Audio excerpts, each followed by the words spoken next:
দেখুন কত সুন্দর গুঁড়ো হয়েছে, একদম মিহি করে। এখানে যদি ঘরে থাকা সামান্য উপকরণ দিয়ে খুব সহজে বাড়িতে কিন্তু এরকম কাস্টার্ড পাউডার তৈরি করলে আর দোকান থেকে কিনতে হবে না। দেখুন আর কতটা সুন্দর হয়েছে। আর আমি এই কন্টেনার মধ্যে কাচের বয়ামের মধ্যে আমি ভরে নিচ্ছি। কালারটা দেখুন কতটা পুরো একদম দোকানের মতন কালারটা এসছে।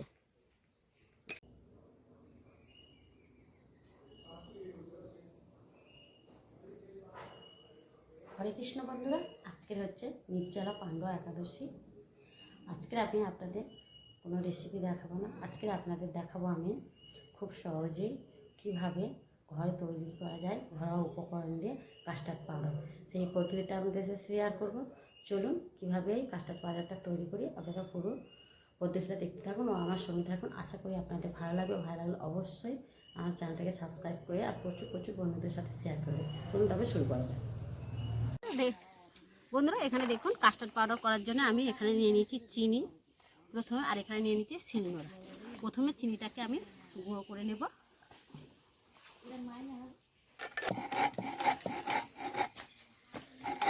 দেখুন চিনিটাকে গুঁড়ো করে নিচ্ছি। আপনারা চাইলে মিক্সিং জারের মধ্যেও গুঁড়ো করে নিয়ে নিতে পারেন। আমি এখানে কিন্তু এক বাটি চিনি নিয়েছি। দেখুন চিনিগুলো গুঁড়ো করা হয়ে গিয়েছে।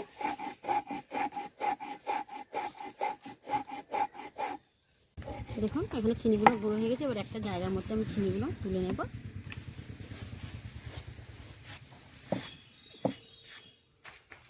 দেখুন এবার এই চিনি গুঁড়া হয়ে গেছে। এবার চিনি গুঁড়ার মধ্যে দেবো আমি কর্নফ্লাওয়ার। দেখুন এইখানে কর্নফ্লাওয়ার নিয়েছি 3 চামচের মতন কর্নফ্লাওয়ার দিয়ে দিচ্ছি।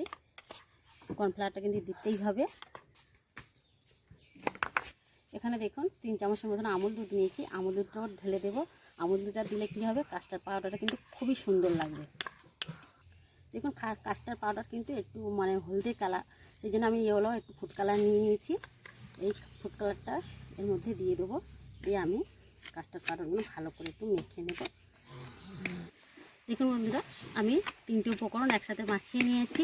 এবার এখানে দেখুন আমি ভ্যানিলা এসেন্স নিয়ে নিচ্ছি। এটা কিন্তু যে কোনো কেকে বা ডিম জাতীয় যে কোনো মানে তৈরি করলে এই 2 ফোঁটা দিলে কিন্তু এর স্বাদটাই কিন্তু আলাদা হয়ে যায়। তার জন্য এখানে আমি 4 ফোঁটার মতন ভ্যানিলা দিয়ে দেবো।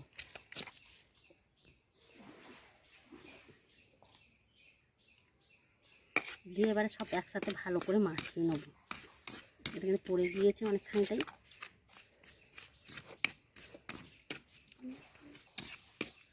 দেখুন আমি এবারে একটু হাত দিয়ে ভালো করে মাখিয়ে নেব। যেহেতু আমার ফুড কালারটা একটু ডিলা মতন ছিল, আপনারা চাইলে জর্দার কালার নিতে হবে। দেখুন এবার এটাকে কালার আনার জন্য আমি 2 হাত দিয়ে একটু রুগড়ে দেখেছেন। দেখুন এখানে দেখুন কত সুন্দর একটা কালার আসছে। দেখছেন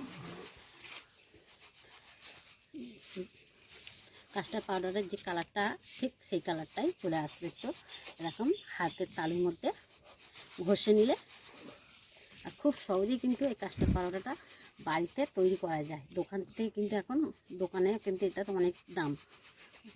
আর বাড়িতে যদি এরকম ঘরোয়া উপকরণ দিয়ে খুব সহজেই যদি এরকম কাস্টার্ড পাউডার তৈরি করা যায়, তাহলে দোকান থেকে আর কিছু কেনা লাগবে না। এটা দিয়ে অনেক কিছুই ডেজার্ট তৈরিও করতে পারবেন বা জেলি জাতীয় যেসব জিনিস আপনারা কিন্তু করে নিতে পারবেন। দেখুন কাস্টার্ড পাউডারটা একদম রেডি হয়ে গেছে। আর কালারটা দেখুন কত সুন্দর এসছে, পুরো একদম দোকানের মতন, দেখেছেন। আর এই দেখে নিন, এটা কিন্তু বাচ্চাদের যে কোনো ফ্রুট মানে ফল কুচিয়ে এটাকে ওদের জেলি করেও দিতে পারেন বা যে কোনো ডেজার্টে এই কাস্টার্ড পাউডারটা কিন্তু খুবই প্রয়োজন হয়। তাই আপনারা ঘরে থাকা সামান্য উপকরণ দিয়েই এরকমভাবে কাস্টার্ড পাউডারটা কিন্তু খুব সহজেই তৈরি করে নেবে। দেখুন কতটা সুন্দর হয়েছে। দেখুন এখানে একটা আমি কাঁচের বয়াম নিয়ে নিচ্ছি। এই কাঁচের বয়ামের মধ্যে কিন্তু এই কাস্টার্ড পাউডারটা রেখে দিতে হবে সংরক্ষণ করে। নর্মাল ফ্রিজেও আপনারা এমনিও রেখে দিতে পারবেন, আর নর্মাল ফ্রিজে রাখলে তো সারা বছর কিন্তু ঠিকঠাক থাকবে। কাস্টার্ড পাউডারটা দেখে নিন তৈরি করে নিলাম। আপনারা এই কাস্টার্ড পাউডারের একটা রেসিপি আমি আপনাদের সাথে শেয়ার করবেন। দেখুন দেখুন তাহলে কাস্টার্ড পাউডারটা কেমন হয়েছে অবশ্যই কিন্তু আপনারা কমেন্ট করে বলবেন, আর বন্ধুদের সাথে কিন্তু প্রচুর শেয়ার করে দেবেন। তাহলে আজকের এই অবধি, আবার দেখা হবে নতুন রেসিপি নিয়ে।